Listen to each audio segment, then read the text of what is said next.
I used it. Yeah, I don't know how to do the banners. I haven't played around with it. Anyway, I think we're live. Hello, everyone. Welcome to a live stream on a Friday, which is unusual for us. I'm pleased to say I have George with me. How are you, mate? Hello, all good. Thanks for having me on. No, it's a pleasure. It's been long overdue. I think you have been on the channel when we've had like panel things. Yeah, we done the lads live for a bit, didn't we? We tried that out. Yeah, but we said, I mean, we met up, must be, I don't know, getting on for a year ago. I don't know when that was. And we said, yeah, we'll have to get on. Because this was when you were just starting the channel, your channel. I think that was my second video in Where. Yeah. So that was about February time, maybe January, February. Right. Yeah. And we said, oh, we'll have to do a chat on my channel. And it never happened. So here we are. Yeah. So we are live. If you are watching us live, please pop in and say hello. I can see Peter's in the chat. Christopher. People should start coming in as notifications go out, although notifications are still hopeless. A bit hit and miss sometimes, isn't it? Yeah, it's like Andrea will get a notification. Oh, mine just came through just now. Oh, that's not bad. That's within 5 minutes. Okay. Well, 1 minute 10. Yeah, not too bad. Fantastic. So I thought we'd have a hangout. We're not going to do the whole, this is George Ross, how did you get into reselling? Because I think everyone's probably heard your story either on your channel or other channels by now. Yeah. I mean, we could dip into that a bit if people want us to. But I particularly wanted to talk about selling on multiple platforms. I know that's something that you're a proponent of. We experiment a bit, and I want to talk about the benefits of doing that and the pros and cons of the various platforms and just see where the chat goes. And hopefully we'll get some questions for you in the side chat. Oh, there's more people popping in now. Let's say a few hellos quickly. More people starting to come in now. Yeah, it's flooding in. Oh, hello. Yep. So welcome. Oh, I forget I can highlight. So yeah, so we've got Peter there. Yeah, that's working. Christopher. Stefan, welcome. Pick a flipper. Oh, lost it. I lost it years ago. Gimbal. So yeah, welcome. If you do have questions, please pop them in. We'll try and keep an eye on the chat. You can see the chat there as well, yeah, George, or not? Yeah, I can see it my side. Okay, cool. Tommy is in. Welcome, Tommy. Great channel if you haven't checked it out. Right, let me scroll down. Julie, Double Decker. So welcome everyone. Oh, Tracy's in there as well. Good to see you. So yeah, as I was saying, we both sell on multiple platforms, and I thought it would be good to just discuss the pros and cons of those and why you think it's a good idea. So just as a start point, where do you sell? How many platforms are you currently selling on? As of now, obviously eBay, Amazon, FBA mainly, Depop, I've got a shop, and also Facebook. I have a business page, not marketplace. I've got my own page set up, and I post on there. People like, or I can't remember if they like it or if they join it. I don't know. But I basically put pictures on there. Is that everywhere? I've tried in the past Etsy. Tried that. It was a long process, the listing process. So I gave up on that. There's another one that I've forgotten the name of. That's sort of vintage furniture. That didn't last long either. Okay. So I'm always open to new platforms and stuff. Yeah, you've certainly experimented and tried them out, and I think we should really, because there are certainly new platforms coming all the time, and we don't know what's going to work and what's not. I mean, Andrea, as you know, does the clothing side of what we do, and she's tried various ones with really varied success. And we sell most of our clothing still through eBay. Vinteria, Pound Girls just said it. That was the other one. Oh, Vinteria. Oh, right. I've not even heard of that. So that's the... it's like a small, trendy... I think they're based in London, but yeah, it's just like, not antiques, furniture. So like coffee tables, lamps, that sort of thing. Okay. Yeah, I think I listed a handful of things, never had a sale, and I didn't try it really enough, I don't think. So where do you know where the majority of your income comes from? Is that still eBay or not? Oh, yeah, eBay by a good probably 75% maybe. Yeah. So that's that's my income, and then I'm trying other things if it's easy enough. Like that's why I'm trying Depop. It's so easy. They only do 4 pictures, and the description is the title at the same time. So it's literally, I list it on eBay and then copy and paste the description into Depop, 4 pictures and done, sort of thing. But I've got to be careful of the selling because they're on 2 platforms. And is Depop, forgive me, because I mean, Andrea's tried it, but I have no idea. Is that a free to sell platform or are there fees involved? Free to get a shop, free to list, and it's a flat 10% plus PayPal. But every now and then, quite often, they do free fees for a weekend. I think I had one this week actually, like for a whole week. Like if you sell it, there's no fee, and then there's no there's no fee to list it either. Wow! So they're trying to gain as much audience as they can. And eBay should try that once in a while. Yeah, exactly. So Depop, is that the one that's kind of for the young, trendy kind of teen 20s market? Yeah, I searched it up, and 90% of their audience are 24 and below, or something like that, or 28 and below. Right. So it's between like 16 to 28, 30 maybe at a push. So you need to focus and be more selective on what you put on there at the moment. I was going to say, so you're picking and choosing certain eBay items that will potentially sell over there, right? Yeah, basically just trainers and like tracksuit, like vintage Adidas stuff, sort of stuff like that. Yeah. Okay. Cool. What I would wear 5 or so years ago, maybe a bit now. Just looking in the chat. Jamie says, been watching George's channel for a while now. Got some great ideas from you guys. Fantastic. Thanks, Jamie. Scroll back, see if I missed anything. If we do miss a question, just pop it back in. We'll try and get to them. Has anyone tried, this is Rory, has anyone tried Sellberry? It's a platform which means you only have to list on that website and it will list the same item on Etsy, eBay, Amazon. Oh, right. So it's a cross-platform thing. I've never heard of it. No. Sounds good, but what happens if something sells? Can it automatically take it off everything, all the other sites? I would assume it would have to. Otherwise, it's creating a lot of work and a lot of problems. I've heard, I know a couple of people that use like management tools across platforms that I assume are similar to that, but I've never gone that route. I mean, going back to the initial question, for us, most people will know we're primarily eBay and Amazon, and which we sell more on is seasonal, to be honest. We were chatting before we went live that Amazon for both of us has picked up no end. It saved me this week. In the last few weeks, same. Although our figures will probably be 50% of what they were last year, purely because we haven't picked up as much RA stock and that sort of stuff. So for us, it's mainly eBay and Amazon. I'd say that is eBay and Amazon, probably 60-40 to eBay for us. And then a kind of a tiny little 5% would be the Etsy. We get a handful of sales a year. Andrea will put some vintage stuff on, this sort of stuff, like an old phone or something. We might get a sale on there from Etsy.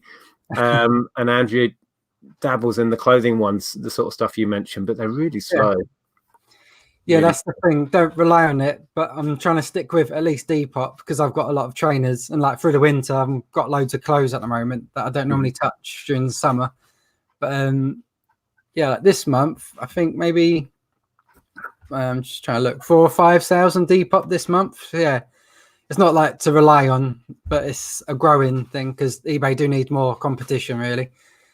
Have you seen that grow since you've been using it?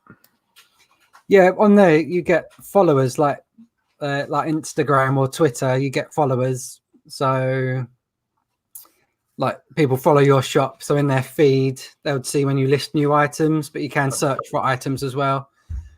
Yeah, I'm not 100% clued up on it, but you can use hashtags and things. But that's going in depth. I haven't done that much.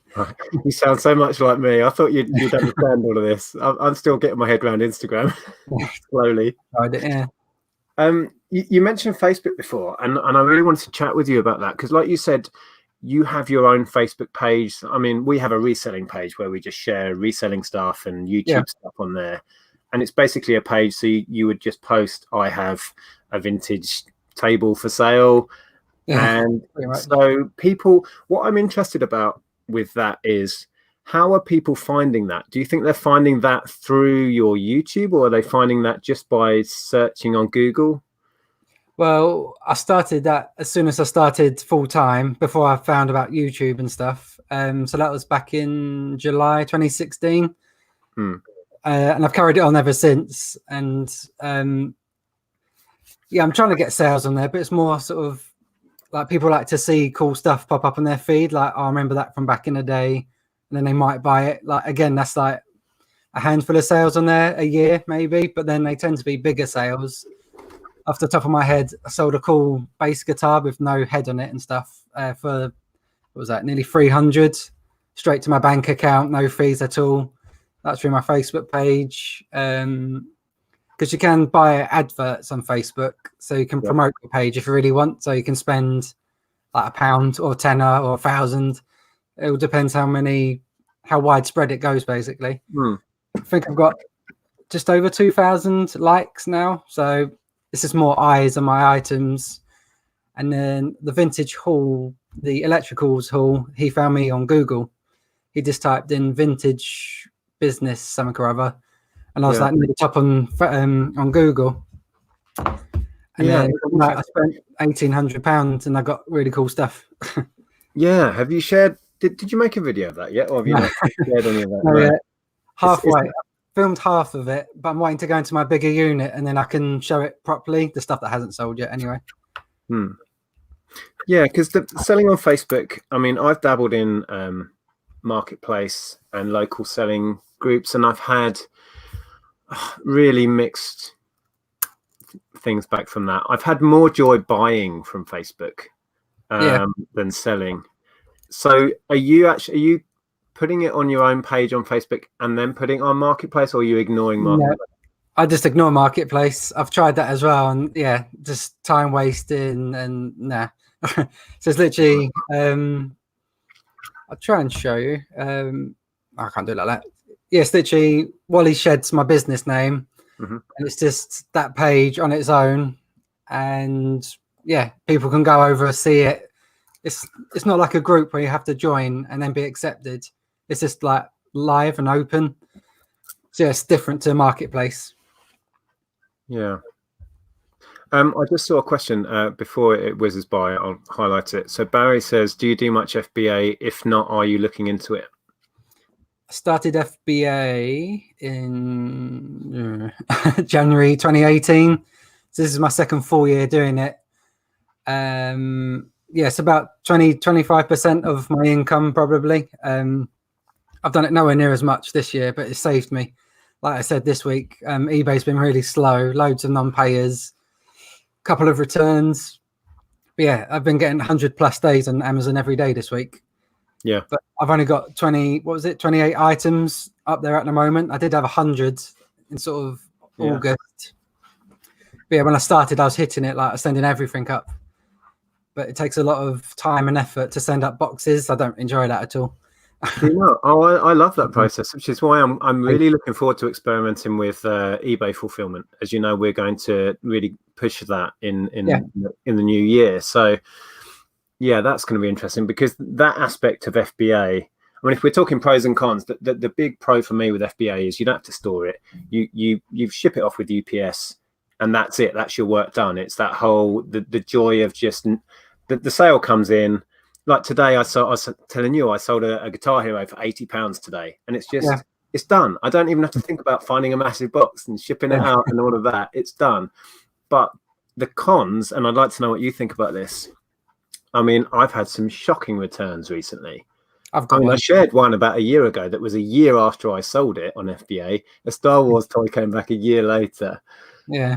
Do you think the downside of selling on Amazon is worth it for the benefits? Yeah, I've got one similar at the moment. I can't remember if I shared it live or not, but I sold a original PlayStation 1. It was like the 10th of December last year, and I opened a return like last week, and Amazon have accepted it. Yeah. Oh my God. Yeah, I phoned them and they said they've got 45 days to return, and it's only been a day. So I've got to wait, or like set a reminder for 40 days time to phone them again to see if they have returned it. And then if they do return it, they probably used it or got bored of it, broken it. So Amazon have accepted the return, but now they've got saying refund initiated or something. Yeah. It's one of them emails like, oh, and I forgot what they said. Not as described or something like that. Yeah, fuming. Well, I made a video about the Star Wars toy return, and I phoned them up and recorded it. And from what I can remember, they said that they shouldn't have accepted the return, and they reversed the decision, and I got my money back. So yeah, I haven't got the actual item back though yet. I've just had the email to say it's been opened, the return. Yeah, so they're going to send it. They'll send it. For those that don't do FBA, what will happen in this instance? It will go back to Amazon, right? Yeah. And then probably in that case, and as I did, I had to then pay to get it shipped back to me. And then if there's nothing wrong with it, we then have to pay to send it back. Yeah, so that'll be interesting. That'll be an interesting. I don't know if you're going to do a follow-up video on that, but once you get it back. Yeah, I've got 45 days, like I said, which will be like February time. So yeah, I will try and follow up on that. But apart from that one, that's the first time it's happened. Overall, it is good, but you do get niggly things like that just pluck away, and that's why I haven't done it as much. I'm sort of losing trust with Amazon. Like they'll just accept returns without any hesitation. About midway through this year, I was at the point where I was done with it. I really was, and then you get a really nice sale come in, and you oh okay, and then they pee you off again, and then you get like another £100 sale on an item that on eBay would be £30, and you think, okay, this is why I do Amazon. One that annoys me is stranded inventory. Like you send it in, it hasn't sold, then you get an email stranded inventory, then I'll send it back at your cost. Like what? Yeah, I had one last week. I sent some cosmetics up, 5 of this product, retail arbitrage. It'd been in the loft, bought it out for Christmas, sent it up, and then about a week later, they'd all been damaged in the warehouse and taken off sale. All 5. Oh wow! So I think it's an automated system with that I'll get money back, but they arbitrarily, if that's a word, decide the value that you get. Yeah, based on what they think it would have sold for. It's just ridiculous. I've got a long list of returns that I want to dispute with Amazon, but it's a case of finding the time to ring up and sit there and moan about it. So I sort of compare FBA to doing the ironing at home because I'm in charge of the house at the moment. I hate ironing, and it will build up, and I'll do it in one whack. That's what I do with FBA. I've got like a designated shelf that overflows, and then I got to do it. It takes like 2 days to do. Once it's gone, and stuff sells like this week, and it's been really good. Yeah, I'm similar. I kind of build it up until I've got 15 kilos and send the whole lot in one. I normally have like 4 or 5 boxes to go when I do it. I've just realised I thought I was near the end of the chat. I'm nowhere near, so we'll do a few questions before we move on. Yeah. Oh my goodness, I have missed loads. I apologise. I've been keeping an eye on it, but okay. Pound Girl asks, how do you juggle time between platforms? I find if I split time, I end up splitting takings. It's not easy. I mean, as George just described with Amazon, I tend to, if I decide that's where an item's going, I will stack it up either in the corner or one of these bays, and then periodically send it up. And it's, then it might be, I'll just give a day to doing a shipment. Yeah. But that's not really too hard to juggle. And with the other platforms, well, that's all I really do is Amazon and eBay. Andrea tends to cross list. So she'll sit down in an evening on her phone and cross list onto Depop or wherever she's listing. But yeah, do you find that difficult or not? Have you got a routine now that works? Well, the ones I've dropped like Etsy and Vinteria and things like that, it's because of the time it took. Like Etsy, like eBay. If eBay didn't make many sales, I'd probably drop eBay. Because they're item specifics, it's ridiculous. But yeah, Etsy want to know the decade it was made, what it's made from, this, that. And yeah, I haven't got time for that. That's why Depop is copy, paste, pictures done. And the price, obviously. Yeah. So, and then with the Facebook as well, my page, copy, paste, pictures done. If it was any more than that, then yeah, it would be a struggle. Yeah, exactly. I mean, if it's only taking you seconds, you're happy to get, like from your Facebook, a couple of sales in a quarter or whatever it might be, you've not spent a lot of time on it. Yeah, I can see exactly. Yeah. Exactly. Tommy's saying there, have you ever looked into Grailed? Have you heard of that? No. No, it seems to be smashing Depop in the States and loads of international orders, the biggest sellers are saying on the forums. No, I'm going to make a note and find out about that. Yeah, same. Grailed. First time I've heard of it, Tommy. There's that one in America coming over here. Poshmark, is it? I hear clothing sellers say. I've heard a lot of people mention that. Yeah, But that'll be interesting. like clothes only. I don't really know. I think so. I thought it was clothing only. Yeah. Paul said there he uses Spock. Now, I experimented with Spock. I think I had about 5 sales on it, and I've dropped it completely now. Same. I think, yeah, same. It's sort of similar to Facebook Marketplace, like with time wasters and stuff. I had so many time wasted. I what annoys me with that is if you have to stay in, you purposefully stay in because they're coming at 6 p.m. or whatever, and then you sit around like an idiot. And if somebody's coming, I find I can't get on with work because my mind is like someone's coming to the door, and I get a little bit socially anxious anyway. So I'm like, that's all I can think about. And then they don't turn up, and then I'm fuming. Yeah, I tried Spock, Paul. It didn't really work for me. Yeah, I used to be open to people picking up from the house, but I try not to now. Just don't want people at the house. Right. Yeah, a few people are like that. I don't really have an issue with that side of it, and I've had a number of eBay local collections this year. Not really had a problem with it, but I can understand why you wouldn't necessarily want to. There's one that sticks out, and it still scars me now. Actually, I sold a strimmer. Was it a strimmer? No, a garden shredder, like a Bosch one. You put your twigs on it in, and it shreds it up. And it was working perfectly fine. Tested it like before they left. They came from Ipswich, which was about an hour or so drive. Tested it, fine. They come to the door. Oh, I'll show you it working before you go. Nothing. It didn't work. I even changed the fuse. They're at my door. Oh my God. I'm feeling hot just thinking about it. Oh, how embarrassing. I literally, I'm going to make sure it's working. Done it in the garden. Yeah, all good. Brought it to the front door. I even said, I'll turn it on so you know I'm not like scamming you or whatever. Just nothing. I made sure the switch box hadn't switched off. I just gave him his money back because I had the cash on me and I just let him have it. I was like, oh my God. Yeah, I think that was the last pickup in person I've done. It's just scarred me. Scarred you for life. Oh, it's horrible. It's standing there like, oh, Jesus. Yeah, that would be horrible. Devon Mum is in. Hello there. They say, what happens if you've listed the same thing on eBay and Facebook? It sells on Facebook rather than eBay. Do you get penalized for cancelling the item on eBay? Good question. No, I get that a lot, but there's an option, item not for no longer available, I think. Yeah.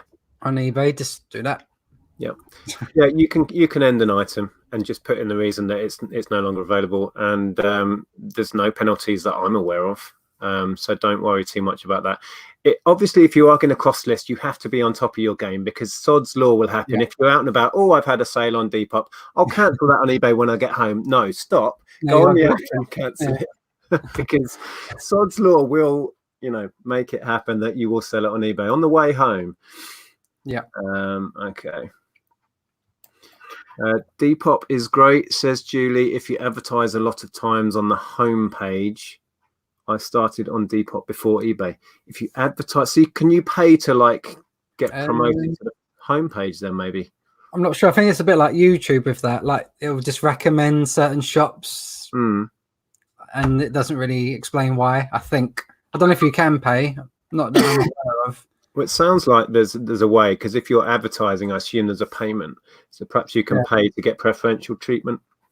Maybe, yeah. But yeah, I'm not clued up on that much. I haven't seen anything like that. I just know they can recommend you like they do on YouTube every now and then. Right, let's catch up with questions.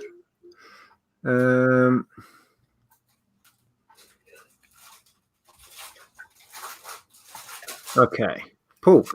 says, do you think your number of listings you have increases sales, or do you think you just need quality items? Because Nick, you have 600 plus, but George, you only have 200 to 300. Oh, someone's been looking at the stores.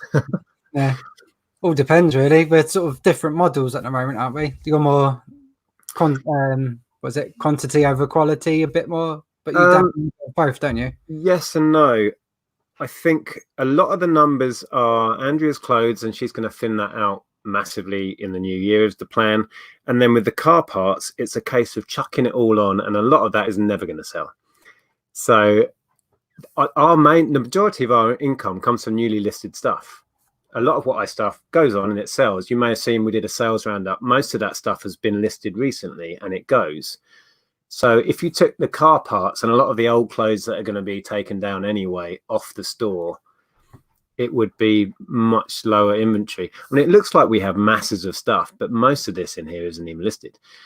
I am more of get it on and get it gone and don't have much in stock, although the amount of stock I have doesn't reflect that. So, oh, is George frozen? Oh, okay. I assume George will try and get back in. Here he comes. You were very still for a while then. I thought I'd bored you to tears with my answer. The laptop's died. What happened there? It was plugged in. Oh, did you forget to charge it again? I've done this a few times. It's plugged in, but this thing, this bit wasn't plugged in properly. Jesus, Oh. Mother Mary. So I'm loading it back. So I just answered that question saying that, yeah, I have a lot more stock than sells, if you see what I mean. I have a lot of, not really dead stock, but a lot of the car parts are never going to sell, and a lot of old clothing stock that really needs taken down. But most of our sales are generated from fresh listings. So what's your take on that?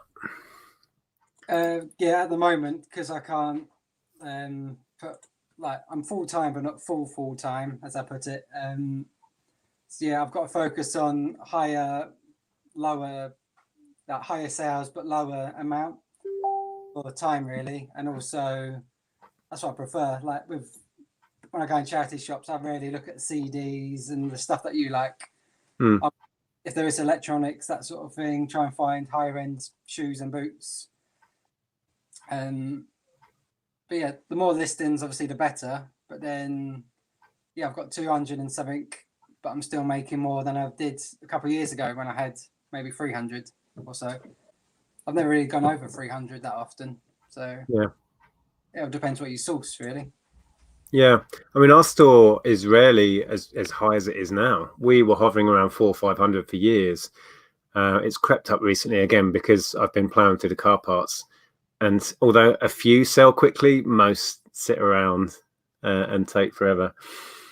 Okay, thanks for the question, Paul. Let's see. Furious Pez, love that name. These people are why I started to resell that, and the itch is amazing. I tried it and wow, I'm hooked. Loving the researcher on everything. It's a buzz. Okay, cool. Nicola says, finally caught alive. Hello, Nick and George. Really enjoy both the channels. Fantastic. Thanks, Nicola. If you haven't checked out George's channel, I'm sure most people watching this will have done. There should be a link below. I certainly put it in. If not, just search George Ross and it should be the first result on YouTube. It's more I'm plugged in normally. All right, here we go. I should be on a laptop now. Oh, right, hold on. There we go. I'm back.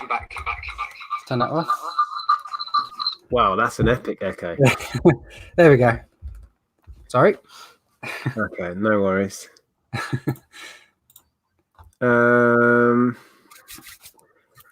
Right, let's find more questions, and then I've got a couple more questions for you myself. Is there any platforms you're going to try 2020, Nick?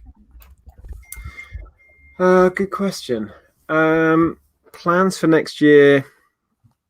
I can't think of any platforms. We're going to mix it up a little bit with sourcing. We may try going back to auction, which we haven't done in a big way since we got loads of RA from an Tooth auction. Fairy, was it the Tooth Fairy game you got? No, we got chocolate coin makers. Oh, that was it. Yeah, sorry. What you think? Yeah, we had hundreds of them. Yeah. And we did amazingly well on that. And yeah, I wish I'd gone bigger. It's my usual regret with stock is not going bigger. So Yeah. I'm going to bear that in mind, and yeah, try and do more RA next year. But as for selling, I think sticking to eBay for me and Amazon. Yeah. And just trying eBay fulfillment is going to be the big experiment, I think. Quickly, Victoria said, I don't really get FBA, though the idea interests me. I feel like I have loads of stuff just sat there, not sold, and be paying for storage fees. Certainly the storage is an issue. So I think you just have to pick and choose what's going to go up. If you do get into it, you'll learn to read into the sales rank and use, well, Keeper is now a paid for platform, but there's certain apps you can use, like the one I promoted recently, where you can see data, so you can actually see how often it sells, and you can judge from that, do I want to buy 100 of these if they're only selling twice a week on Amazon? Probably not. And you can judge it from that. But there's plenty of interesting videos. There's a few on my channel about how I got into FBA, but there's plenty of other people that can explain it way better on YouTube than I do. Yeah. Okay. Some noob says, hi all, quick question with Royal Mail not shipping second class now. Would you recommend putting the shops in holiday mode? What are you doing over Christmas with your shop on eBay? I'm just leaving it and hoping people see I got 2-day dispatch on and then 3-day delivery. And I haven't had any problems yet. I used to in the past, like last year, I'll change everything and I'll make an effort that next day delivery with 1 day what's it on, but and then charge accordingly. But I can't be bothered, so I'm just leaving it. And if people do say this is for Christmas, I'll just send a message saying it won't be. Basically, yeah.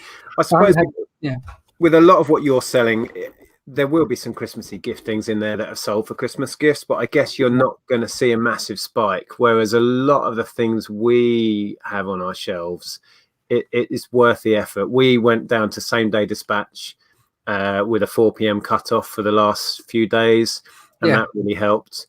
But now it's going to go back to normal. And if they're buying now with second class shipping as the option, expecting it for Christmas, then good luck, because it's not going to happen. Yeah. I mean, I sent out a huge job lot of books today, and there's no way they're going to get there for Christmas, but I'm sure that's been bought as a gift. But yeah, I was just looking. Nothing really giftable. That's why probably eBay's slow for me this week. But then on Amazon is like the board games and stuff. So yeah. And that's one of the beauties going back to Amazon is they do the next day dispatch. They do the free Prime delivery, and you don't have to worry about all of that. That's all available through Amazon. It's not our concern. And we've been buying with Amazon, and we had deliveries today just because it's going to be there the next day. Same. Yeah, Andrea bought loads of gifts on Amazon. They've been telling that all week. Yeah. Okay, let's find more questions. Apparently on Etsy, if you go on holiday mode, no one can purchase anything, and you don't show in the search results. That's on Etsy. Rory O'More just said that. Yeah, and you've got that option on eBay of putting the holiday settings on or extending your dispatch time. Okay, I'm sure I've missed some questions. What did I have down on here? A phrase that comes up with regards to multiple platforms is to not have all your eggs in one basket. Is that part of the reason why you do it, or is it just to find the sale wherever it is? Or are you worried that if you went all out on eBay and for some reason had your account closed down, God forbid, does that side of it worry you? Yeah, a bit of everything you just said, really. But like when I source for eBay, I try and hit multiple categories just because one of them will slow down and then one will pick it up. Like the case again, like I keep saying it, but like this week, eBay slow because I don't sell giftables, but then on Amazon I do. So yeah, my eggs are spread out, and then I'm trying Depop. That's slowly building. So it's a case of I don't want to rely on one solely. So then like with Thomas Cook, for example, if suddenly eBay done that, like just completely flopped for whatever reason. Yeah. Yeah. Plus, it's just more faces or more eyes on your items and stuff, really. Absolutely. Yeah. The more eyes you get on your items, like with the cross listing that you mentioned, it can only benefit you in the long term. Yeah. I mean, we've all heard the horror stories. I try not to let it play in my mind of people losing their accounts on both eBay, but more so Amazon. Amazon can be really cutthroat with that. Yeah. And almost without reason overnight, you can be suspended. I've had issues with it. I was suspended. Well, on my birthday, I think this is now 3 years ago. My birthday is 8th of December, just when the Christmas peak hits. And they suspended our account just because they needed us to, what was it? They wanted our business account details, even though they already had them, our HMRC details, and the computer said no for some reason. It didn't recognize the partnership, was it? Yeah. Yeah, they wanted us to either be a company or a sole trader. We're like, we're neither. Yeah. They were like, something similar. Is that out there? Corey's having some trouble. Yes, I don't know if Corey's managed to sort that. Yeah, but yeah, that's why I don't rely on Amazon either too much, but I do it a little bit, because even things like they'll suddenly ask you for an invoice from a manufacturer, like if you sell new items, and obviously we just buy them from eBay, Amazon, boot sales, and we can't provide even a charity shop receipt's not good enough. It has to be wholesale. And they could just sort of shut you off. But I don't worry about that too much. Yeah, I think if we obsessed over the things that could go wrong in our business, we'd never get anything done. So we have to focus on what's going well and try to have it in the back of your mind, the issues, and put things in place in case things happen. But yeah, if you dwell on it, what could happen, we'd all go nuts. Interesting from Shop Windows says, I find real world auctions, as we talked about before, we're hoping to go back to auction and buy in bulk again. By far the best for sourcing stock in bulk. Why do you guys concentrate on charity shops and sourcing single items? In my view, eBay is about one thing, volume. I guess that's talking about a different business model, certainly from yours. I mean, what would your response be to that? When I first started, I went to auctions and that was it, really. But now I've actually slacked off auctions a lot. I've got a local one, like a general auction, and it's just, there's lots of dealers there. Some sort of under the tax radar, I reckon. So they sort of bid up on stuff. Everything's going expensive. Things don't work, like electronics. And then I had more of an antique type one for traders. But he's sort of downsized, so it's all knickknacks and that stuff that I don't do. And there's not really an auction near me that I know of that does bulk stuff like that. Otherwise, I would look into it. And I like finding the one-off cool stuff, sort of thing. Exactly. And we all find what works, and we all evolve. I mean, in a couple of years' time, if we have this chat, I guarantee you'll be saying completely different stuff. And what we have done over the years has evolved and changed, sometimes from one year to the next. It's just, I mean, it's like with the car parts hall, that changed what I'm doing for a whole year. Well, 2 years it will be. That changed how our business and the direction it went just because of one hall. It's as simple as that. And also, I think, going back to the question, we don't all have an auction house that provides that near us. So it might just be what's available in your area. Okay, let's see what else we've got. I think there is one in Basildon that does sort of bulk new stuff, but it's all like cheap rubbish, as far as I know. It's not like loads of good stuff. Question. I love George's Charity Shop Championship series. Would you do something similar, Nick? You two are my favorite resellers. Oh, wow. Thank you. Probably not. George has already been there and done that. But I did enjoy those videos. I thought that was a really good, interesting take on it. I'm halfway through. It's one of them things you start and it's good, and then you get halfway and you think, why did I start this? But yeah, people are enjoying it, and I've been finding some cool stuff. I nearly didn't do it anymore because I wasn't getting very good results for the time and effort it takes. But I've had some good ones, and I've got one to come out, which was a good one. Spoiler. But yeah, it's quite fun, and then gives me video ideas as well while boot sales aren't on and stuff. Yeah, exactly. I mean, it's interesting with YouTube. I mean, the channels evolve exactly the same way our businesses do. But I don't have a plan to do that. We do want to do more sourcing videos. We've been sourcing this year so much less than normal because I set myself a task of clearing my backlog last January, and it looks like I haven't achieved anything. But I reckon I've reduced the whole stock holding by at least a third. But Nice. I brought loads of stuff down from the loft, you see. So I'm filling up the gaps as I make them. I'm not allowed stuff in the house. No. So for those that don't follow your channel, what is your storage situation currently? Well, from the very beginning, like it's not just a boom. I've done that. When I first started, my stock room was next to my bed, which then evolved to in the loft. Then I had like a storage thing in the garden. Then I rented a garage. So I'm slowly building up. Then I took the plunge and I've got a storage unit that I lock up, which that's where I am now. It's like 75 square foot. So it's long. I've got like 2 sets of shelving. That's been working really well. It's well lit, high security and everything. So I can do pictures there and yeah, everything's out of the house. And then as of the 2nd of Jan, I've got a 175 square foot unit now with lighting inside, and I'm going to have a plug socket in there as well. So the plan I've got on my head, I'm going to have storage, one corner for photography all set up, packaging. I'm going to have my laptop there. So it's going to cost a bit more. It's going to be like 350 a month. But wow. Yeah, I explained it. I think when I was on with Sid here, it was on my channel. Now it's a lot of back and forth. I drop the girls off at school, drop Amy off at work, go to the unit, bring it back, pack it and stuff, or picture it, test it here, take it back to the unit to store. But the plan in New Year, everything's there, so I'm not back and forth. Yeah, and I'll be a lot more productive as well. Have you thought about eBay fulfillment? Because that could be an answer, but then again, if you're selling on other platforms, maybe not. Yeah, I spoke about it with a couple of people at the meetup. I'm not sure if it would work because the only thing I've got in bulk really is like the trainers and boots, and that's no pain at all really to send, like in a bag and off it goes.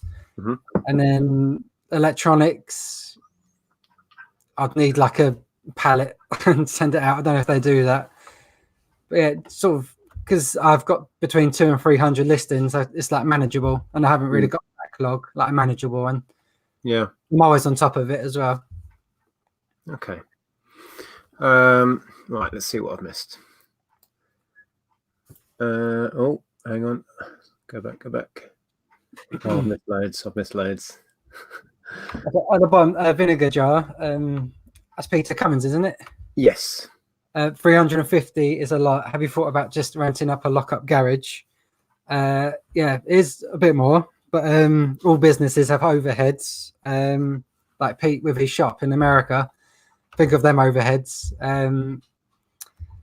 It's not feasible running it from here because we've got a small 2 up, 2 down, no garage, no storage.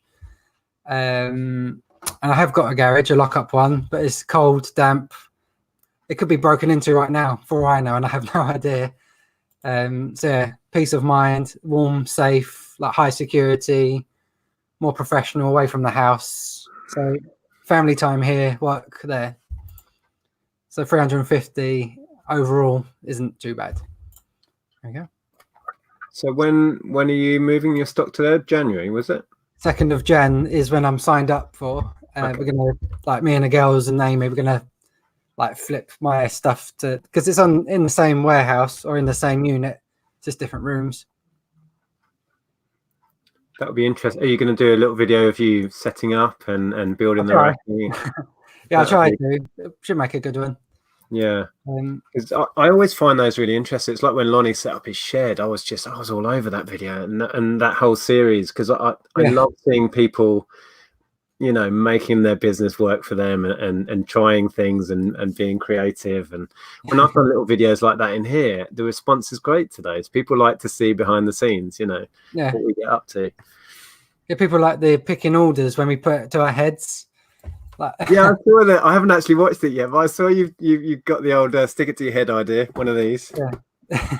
Yeah, Lonnie done it. I saw you done it. I Yeah. thought I'd give it a go, and people really like them, even though I don't know how people could enjoy me picking orders, but people do. So yeah, just It sort of is hard to get your head. Yeah, it's hard to get your head around when you're making it. Are people gonna? This is me picking out, the usual stuff. I've like a board game and a CD and a whatever. yeah, But then I have to relate it to the fact that I've enjoyed it when other people have done it. yeah, Lonnie picking out a Batman figure and then another NES game. It's like yeah, I've seen him do it 100 times. Why am I watching it again? But yeah. there's something, I don't know, relaxing and enjoyable about watching Yeah. somebody selling stuff. I don't know what it is. That's one thing I struggle with. I'm always worried that it's just boring because, like, when I'm editing, I'm just boring myself. Like, ugh. But now I've got to think when I'm watching, like you or anyone else, I like it. So I try and think, like, block out that it's me and just do it anyway. Yeah. That's funny hearing you say that because I do exactly the same. And I've had to stop cutting out so much because if I start talking about an item or go into depth, I just go, oh, shut up, Nick, and I cut it all out. That's but then I think that's probably the interesting bit, a bit about the item or what I think about it or when I sourced it. So I've got to stop cutting out all of my what I just see as boring waffle because I know when other YouTubers go into depth about stuff or their process or what they think about something, they're the interesting bits sometimes. So I need to stop doing that. But I hate the sound of my own voice. Same. Amy soon tells me if I'm waffling in a video and to cut it. Well, I say things I'll never say in real life. Like, she always jokes that I said mind blowing. I've never said mind blowing in my life. And in my videos, I'm filming. Oh, this is mind blowing. I know you do. You say I say complete crap when I'm talking in a video. Yeah, I'm sure everyone would agree. Sarah says, "Can't wait for more of your sourcing videos." Then Nick, I'll keep an eye for your new stuff on eBay for things to buy. Yeah, there should be more sourcing, I guess, when the boot sale season kicks off. Although Andrea and I had hoped to go out this week charity shopping just to get out of the house, really, and we haven't picked up much for ages. But finding time at the minute is tricky. Oh, that's a new one, actually. I was going to say YouTube as a place to sell. I think as a UK lot, we're sort of more shy to sell things. Like in America, they sort of push that a bit more, and it's starting to creep in. That's one thing I'm going to try and not be, what's the word? Shy about. More honest. Like, obviously, I'm here to make money. Obviously, to entertain, I enjoy it, but I need to pay the bills. So if people do buy stuff, like, I started this week. Yeah, George's man. Be more open to it. Yeah. We were saying before we went live, Andrea and I have had a series of designs of slogans about reselling, like funny little T-shirts about if you're into eBay and reselling. And we've had the designs now for over a year and still haven't put them out there. Here's the female T-shirt. Nice. With the badge. Yeah. But going back to self-promotion, I've always been shy about that. I mean, for the probably 4 years of the 5 years I've been doing YouTube, we've never openly shared our eBay store because I always thought it wasn't about promoting our store. It wasn't really about benefiting us. It was about trying to help people, and that's why the channel grew and why the channel's been successful, I like to think. So we've always not shared a link to our store. But then we realized a while back that people were finding it very easily anyway if you've got half a brain, because we share our sales and it doesn't take long to find a store if you know what they're selling, to the point where 5,500 people follow our eBay shop. So we thought, okay, we might as well just share it. And then people have bought from our store as a way of giving back, and that has really blown our minds. It's actually become not really, I suppose it is a significant part of our business now. It certainly really helps. So we share a link to our eBay shop in all of our description boxes now, and people like to go and have a browse and maybe pick up something. So that's when I first started. Obviously, it was only in January. I've only been doing it just under a year. I was a bit hesitant. I think maybe about summer I done it. I was more open. I do all my links like Depop, eBay, Facebook, email address. Just about teaching people, improving it, show what I do. Yeah, again, because I'm going to be the breadwinner again, because Amy's doing something else in January. It was either push YouTube more, like with the merch and that, making more of an income from it, or I'd have to drop it because the time and effort it does take to do videos isn't, it's not, doesn't make sense when I'm the breadwinner and I've got 2 kids, a house.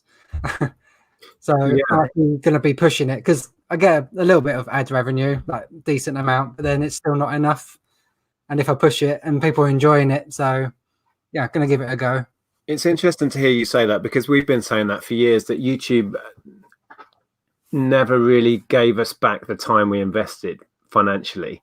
And only in recent years has it just about done that. Yeah. And it's still, I mean, if you're talking about like one of your charity shop championship videos or whatever, if you think about the time invested in that, most of which I'm sure is the editing, if you're anything like me, you know, you're going to struggle to be paid minimum wage for all of that time. And if you're seeing, and if you're seeing YouTube, I still see YouTube as a hobby with benefits, because it doesn't really pay me for my time even now, as it should do. It's sort of a hobby. I've always enjoyed making videos, and I'm getting a bit of money, but still a bit more of a hobby than a business, because there's a proper business that people earn full time. Yeah, I've got massive houses, but obviously that's not where I'm at. But like trying to think. Plus the YouTube's not predictable. Like I've got one video that's got a certain amount of views, say 5,000 views, so it's earned me £20, and I've got one with 7,000, but it's actually got less revenue. So yeah, because it's so complicated how they work that out. It's like I've noticed in a video, if in the title it says Amazon FBA, you'll get a much higher rate.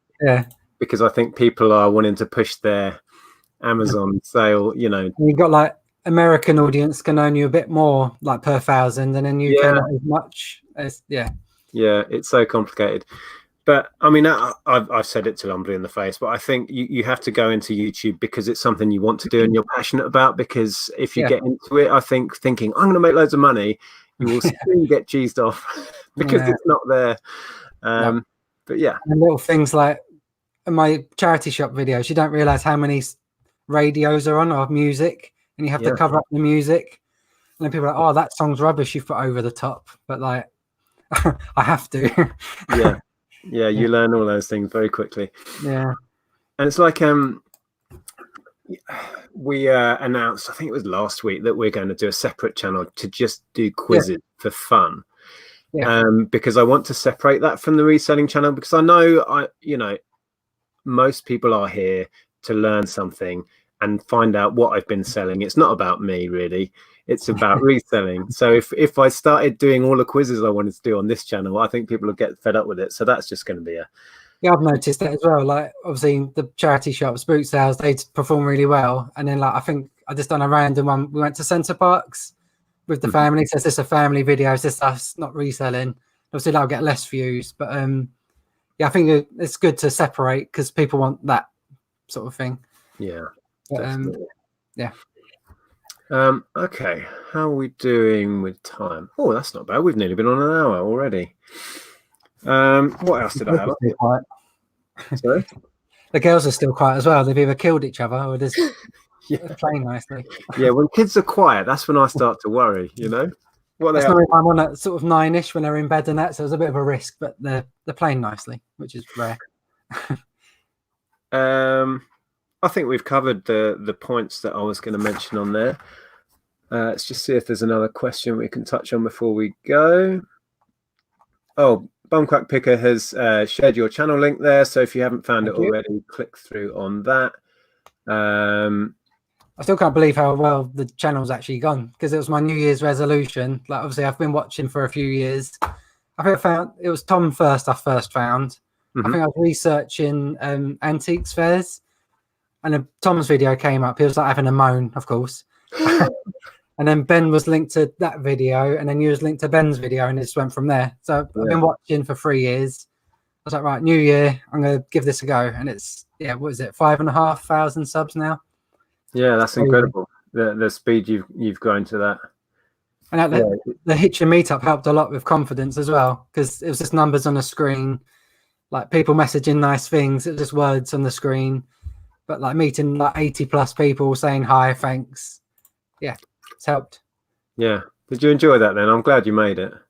Yeah, I'm not talkative normally. I'm more like reserved. But yeah, it was really good. Once I got round to everyone, sort of settled down. Yeah, everyone's nice. It's good. Good. No, that was great fun. Okay, let's. It's a good question about a car. Yeah, I've just noticed that. We'll touch on that before we go. Some noob says, would you say a car is essential for reselling, or do you think it's possible to get away with solely using public transport? For me, I've said it a few times on my channel. Without my car, I probably wouldn't be doing it. It's like my main tool, my car. Because, well, it depends what model. Again, you could buy wholesale, it gets delivered to your unit or at home, and then send it to Amazon. But then with me, I want to find the cool, unique stuff, so you have to be out and about. So yeah, for me, it is essential, but then obviously it's expensive.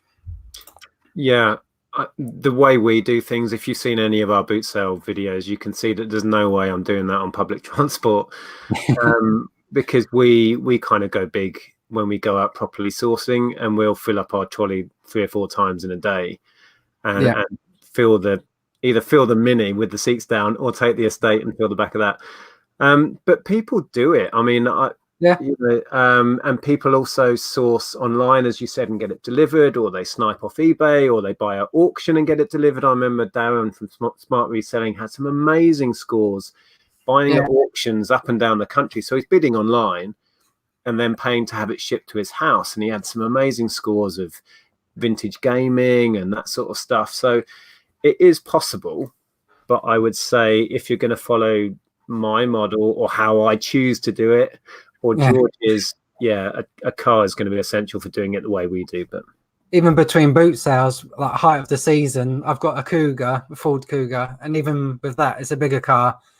Just one boot sale, I have to go to my unit and unload, and then go to the second one sometimes.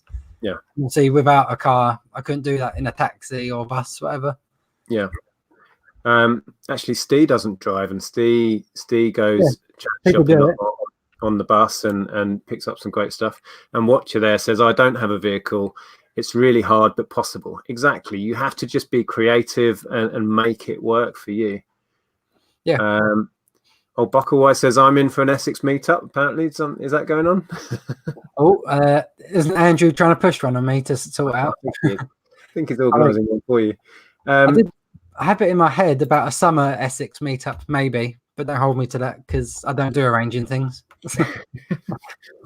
Let's quickly do a couple of tips to end on then. Ben there says, question, any tips for me as a new reseller? I made my 10th sale today. Well, firstly, congratulations. We all started somewhere. And yeah, 10th sale is impressive. Have you got a couple of tips that you would give to somebody who's fresh to this?